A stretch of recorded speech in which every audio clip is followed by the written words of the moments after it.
It's Your Core fan page. We're doing a little something new today. We're gonna have a little phone interview.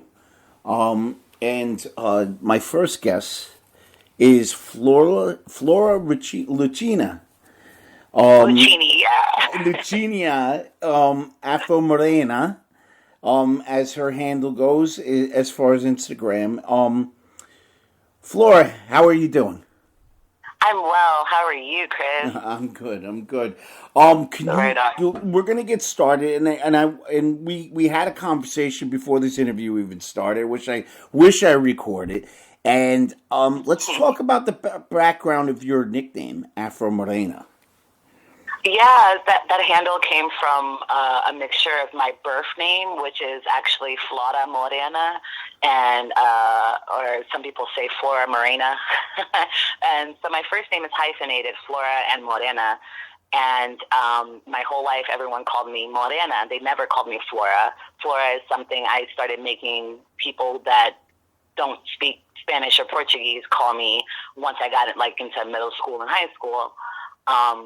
And Morena in most Latin colonized countries and cultures means black girl or black person, brown person, like Moreno or Morena. Some parts of Latin America, that refers to just being a brunette and things like that. And so, because that's my name, I decided to use that in my Instagram handle, and I chose Afro at the beginning of it to kind of reiterate specifically what type of Morena I am, and then I'm referring to as someone who's very just proud to be a black girl because it's magic. And for the listeners that don't know how this became to be, Flora is very involved in the hardcore scene for quite a bit of time. She is a musician. We're going to learn about that. And just to get started, can you talk to me a little bit about 1865 and MAFAA? Yeah, so the 1865 is a super group that was started in 2018, I believe, or 17, by Honeychild Coleman, Sasha Jenkins of the Wildland Incidents and Mass Appeal Records, and Chuck Treese of McGrad. And then Chuck left the band eventually, and that's when we got Biz, Jason Bernard Lucas. So you're talking about Chuck Treese from Underdog. He played with Underdog, right? Correct. Okay. Yes. Okay. That's the homie. Yeah. He's actually coming up next Saturday. Is my birthday. A week from today is my birthday. And he's coming up to play drums with MAFAA at our shows out in Bushwick because Ramsey unfortunately can't make it. So I've been a big fan of Chuck for many years. He's a great, great friend. So that was the original lineup of the 1865, and they didn't have a bassist. Now, you were talking before about 1865. Can you talk to me a little bit about, is this where your relationship kind of started as far as in D.C. and HR? And then you talked a little bit about Lincoln Center. Could you tell me a little bit about that? Yeah.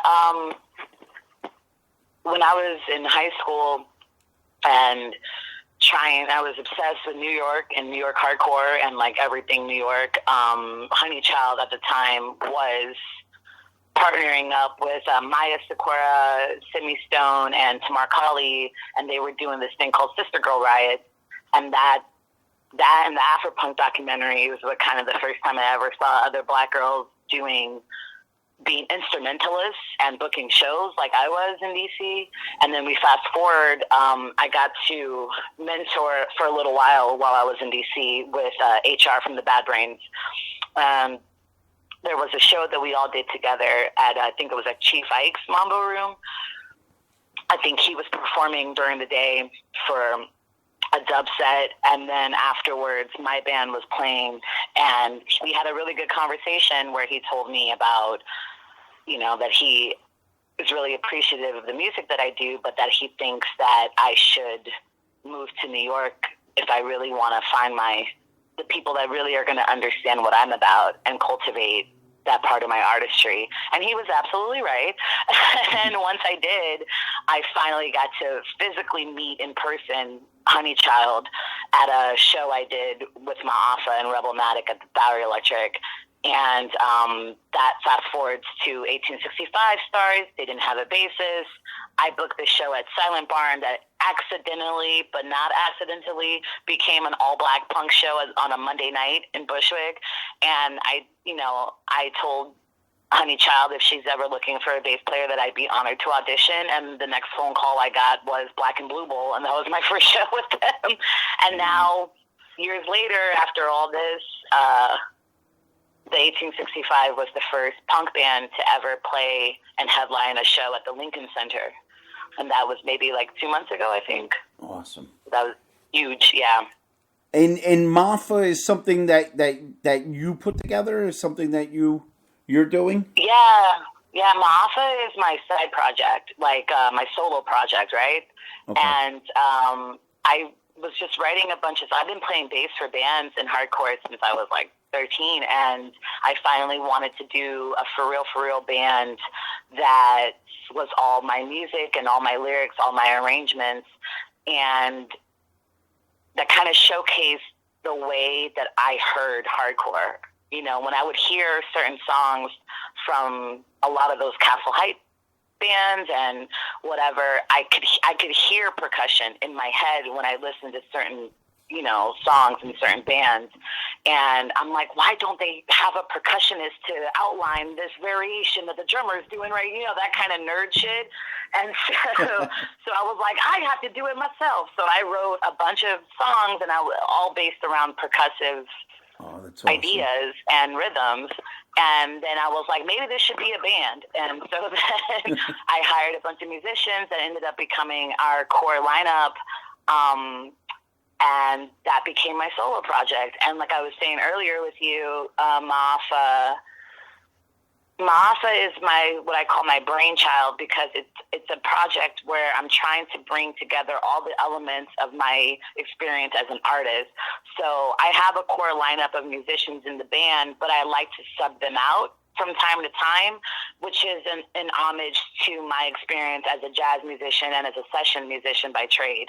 And, you know, and I write charts and I write out music and I write out, you know, percussion sections, and eventually I want to add strings for certain, you know, proper events and whatever. And that speaks to my experience as a composer, which I love to write music as much as I love to play music.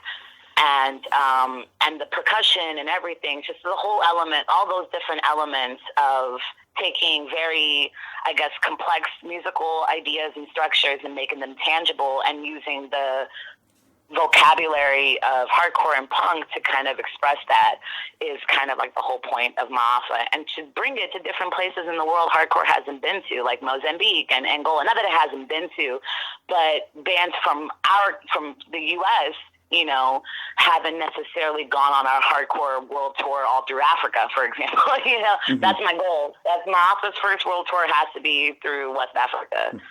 So tell me a little bit about your music and your family and how that all comes together, and how you made your way into hardcore. Yeah, I was born into a very musical and artistic family. That's very. They have their own name in the jazz and Latin jazz community. My dad is a bassist, and my mom is a tenor saxophonist. My uncles are all percussionists. My aunties are all vocalists.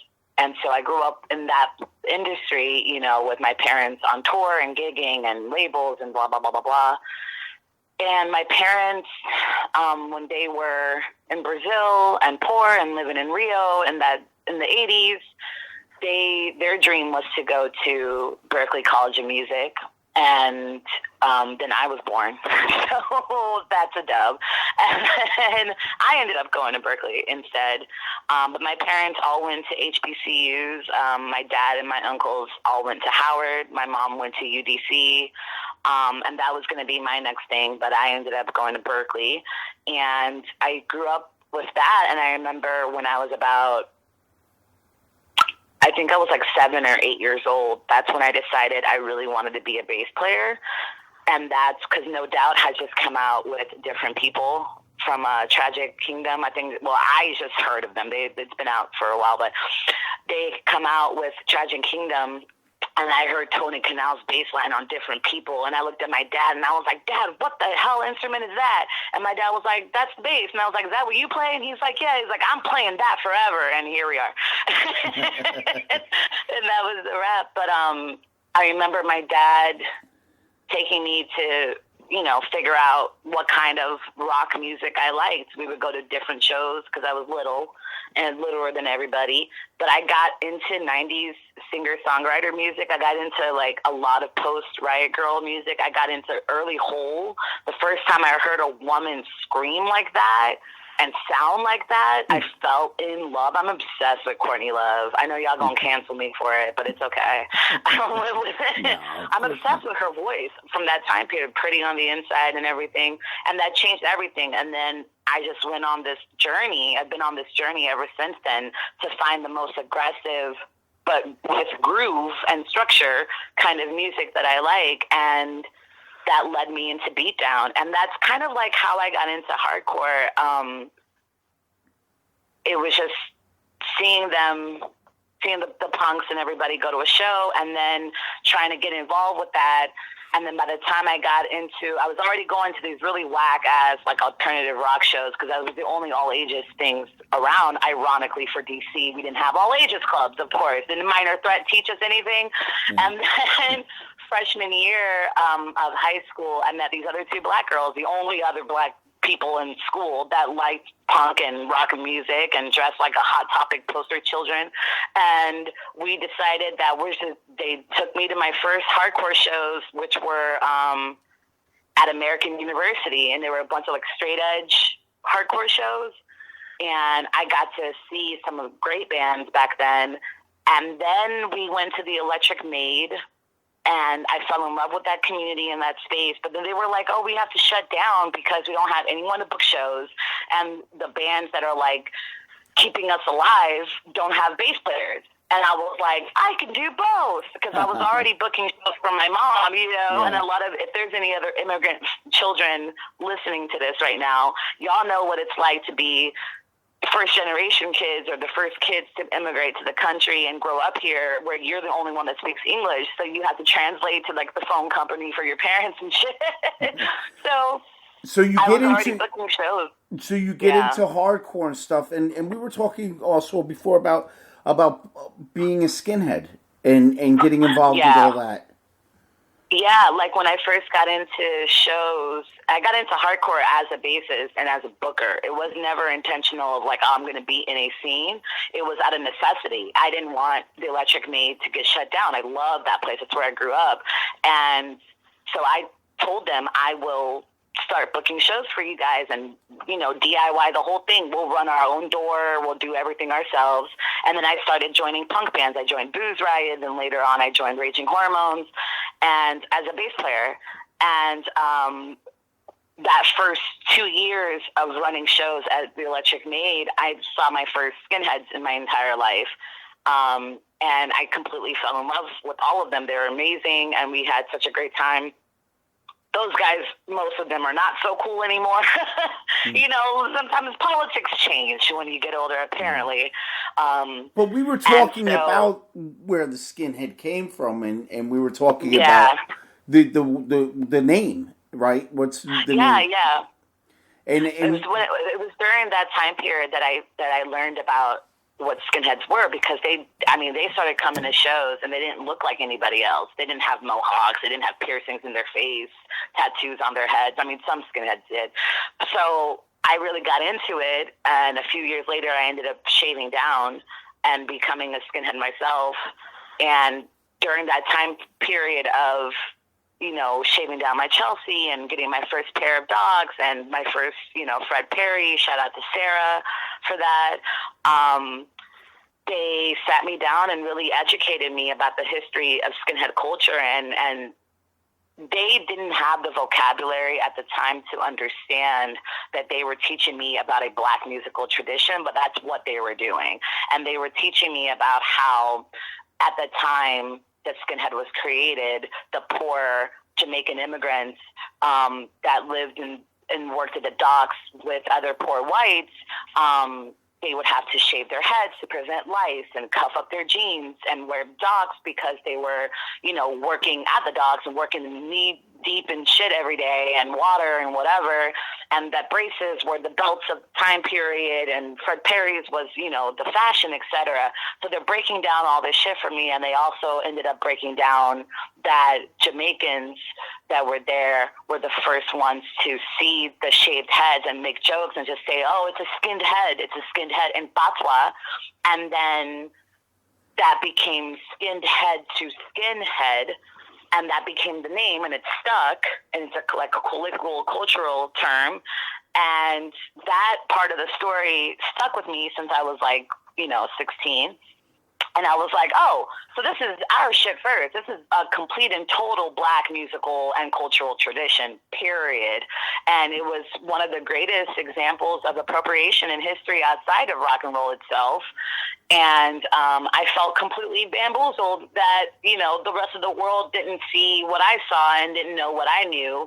And I kind of dedicated most of my career in college before Berkeley and at Berkeley to educate my classmates and do lectures about the Black history of skinhead, That's great. So that was a really interesting experience, absolutely. And now, fast forwarding, you are still involved with education and networking in regards to Black culture and in music itself. Can you talk to me a little bit about that and what your endeavors are? Yeah, absolutely. So, because of the pandemic, I can't really work the way I would like to. And most of my income comes from, being a session basis. But in terms of education, because I teach privately online, private students, via Zoom or Skype, whatever, I always integrate into my lesson plans, and even just, teaching by talking and hanging out with people and having those kinds of sessions with folks at shows about, my knowledge of Black history of rock and punk and hardcore, specifically punk, hardcore, and oi. I'm not too versed on metal, but everything else, yeah. Mm-hmm. And so I try to incorporate that, and again, with MAFAA and with the things that I want to do when I get to grad school is I want to create a curriculum about, the history of Black alternative cultures. And that's pretty much where I'm headed towards in terms of academia, in terms of being a teaching artist and bringing that aspect into everything that I teach. And how do you see as in regards to hardcore punk rock music and as far as Black culture, Latino culture, and that being different now? How is that changing? How is that? Oh my gosh, there's so many ways that's changing. I think we were talking about that a little bit earlier, yes, about how when I have a conversation with today's generations of Black punks, that are between the ages of 19 and 25, 27, when I talk to my tribe kids, for example, they're coming into punk and hardcore late in our terms. We get into punk and hardcore, our generations, at 13, 14, 15. These kids are coming in at 20, 25, 30, 32, and which is dope. And I think that's awesome because it's never too late. But it's a whole different reality talking to them because they're getting to come into where they have 3, 4, 5, 6 bands that all look like them and talk about shit that makes sense to them. And they're coming into a scene that Creature and I and Honeychild and everyone have kind of created organically that is very Black-centered, and very DIY for us. It's kind of like we have our own venues, our own shows, our own things, our own bands. We all play in each other's bands. Backslide, 1865, MAFAA, Universe Ignore Her, Winterwolf. We're all the same bandmates. Mm-hmm. And these kids get to come in like that. These are their bad brains and their agnostic fronts and their Cro-Mags because they didn't come from that scene. We did. And we're bringing that experience to them. And it's not completely inclusive because, it's not completely exclusive. It is more inclusive, though, because, you guys... that's the whole point. Yeah, the whole point is that we don't want to be exclusive at all. The whole point is to be Black-centered, not exclusive to people in that sense. Yeah. I personally, the way I operate, because I can't talk for the whole community, I personally think there's a big difference. Like when we're talking about gatekeeping, like I think there's a big difference between gatekeeping and preserving your culture. You know, I don't gatekeep, but I'm very vigilant about who I allow to have access to something that's precious and vulnerable, which is our community. I'm not just going to let anybody in on everything, because you're not going to. I learned from the first 20 years here what not to do and how not to get erased out of our own narratives. You know, this is just as much of what we're doing is just as much of creating a culture that's not really creating a culture, but just kind of reclaiming our rights and our spaces within that culture on our own terms. Exactly. It's being Black in punk and hardcore on our terms now. It's not, yeah, dude, I have to go to a show and talk like this because everyone's like white. And even though I'm from Brownsville, like I get on the train, I get back in the house, and I'm like code switching just to go to a show. That's whack, in my opinion. I won't do it. I ain't going out like that. Yeah. So. And other Black kids that feel the way I feel are over here now, like, no, I want to go to a hardcore show, and I don't want to have to change who I am to assimilate to a white stereotype. And then the white kids at the shows are calling me the N-word because they're from Staten Island. Like, you know what I mean? And it's like everyone's very confused right now. Yeah, and honestly, I just wanted to mention the inclusive thing because, you know, Creature's done a great job with the rest of you in building a different atmosphere. Absolutely. Right now you're doing, and I've been to a couple of them, the outdoor shows, and saw Inzingori and Fear is Dead. So it's not exclusive, it is inclusive. And I just wanted that was important that I pointed that out, and that's why I brought that up. I appreciate that. Yeah. Thank you. I really appreciate it. Inziguri is actually playing my birthday. I love Inziguri. Like, Davey, oh my God, that's my boo-boo. Yeah, Davey's a hard-working guy. He's a supporter. And he's a supporter in many different ways. And he really, he's really one of these guys in an up-and-coming band that makes a difference. And he really does make a difference. Absolutely. And he's down. always supporting, man. He's really great. And that's a shout-out to you, Davey Hooligan. And shout out. And you said for your birthday they're going to be playing something? Yeah, so I'm doing a birthday show on Saturday at Bushwick at the outdoor event place that we always do it at, and it's Rebelmatic, obviously, and MAFAA featuring Chuck Trees, and then Inziguri is playing too. Oh, and that's going to be my birthday show. So I've had birthday shows real quick. I've been doing birthday shows every year since I was 15, and I'm turning 33. Wow. On Sunday. That's a lot So I've never, right? God bless my heart. I've never not had a birthday show. Listen, you look great, and that's part of being young at heart too. And right. So I wanted to ask you a birthday show. So that here we go. We're going to do it anyway. COVID and no COVID. Yeah, and I think you just said something, and you were talking about hardcore, and you said something about hardcore. What is hardcore to you? And you used a word. I think it's hardcore is kind of like jazz. Like, you can't necessarily describe it fully in a way that's going to please everybody, but you can definitely describe what it's not. I have an easier time telling you what hardcore isn't than what hardcore is, But it's like an experience for you, right? You're saying something about it being an experience. Right, yeah. I think that for some people feel like hardcore to me, first and foremost, is an experience that is a transformative experience that can happen in your life. And it can bring you to a point once you've had that experience, like you remember your first show. Like, we have all these things in our culture of, like, when we bond with other hardcore kids, it's so special because, like, we're always going to remember, no matter how old we are, the first show, the first lineup, the first venue, who we met, who we became friends with, etc. It's very unique to this genre. This experience of hardcore is very unique to hardcore, and that comes from someone who's in many, many different musical communities. Mm-hmm. And there's nothing like hardcore, period. hardcore and punk, but specifically hardcore. And it's an experience that can change your life.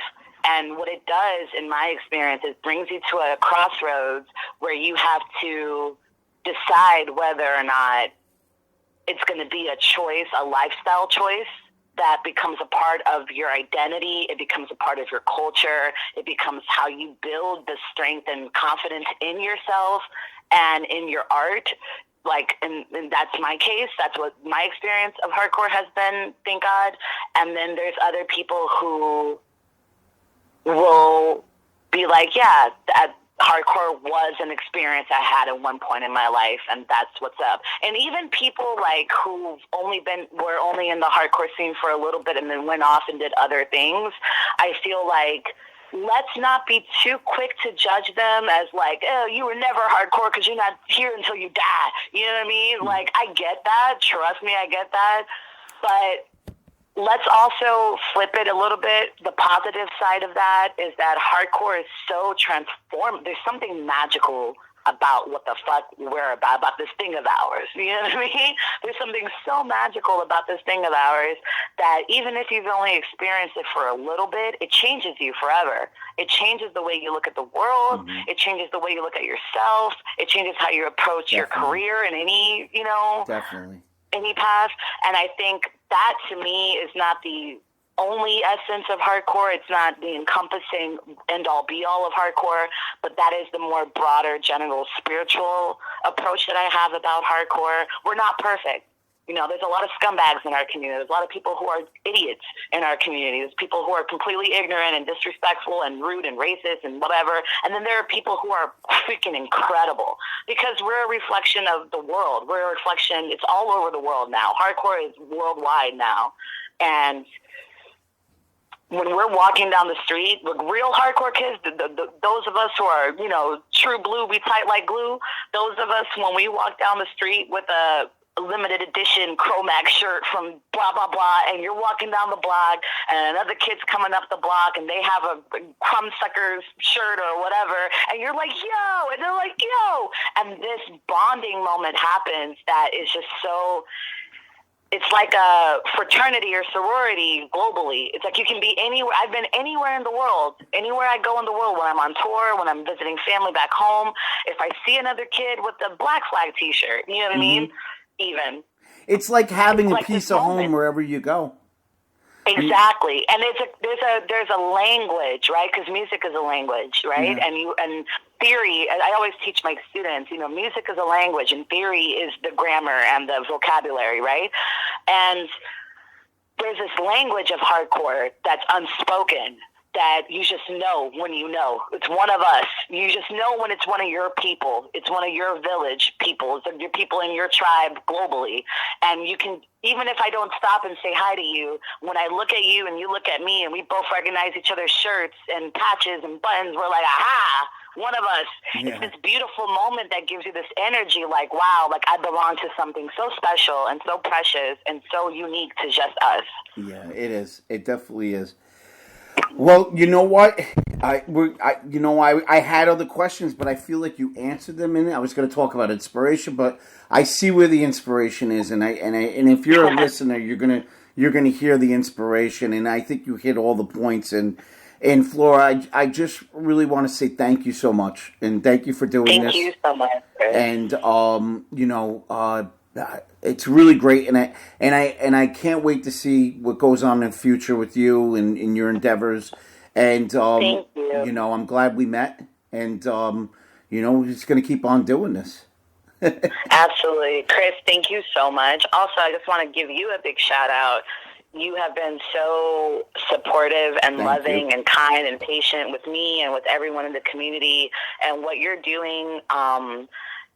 I know that for a lot of people, it's like, oh, it's just for fun, you're a core, blah, blah, blah. I take it very seriously because as someone who's constantly being erased out of my own narratives and my own stories, archiving our history as we're making it and giving us a platform to speak our truth and speak our stories as hardcore kids, as a community, in our own words.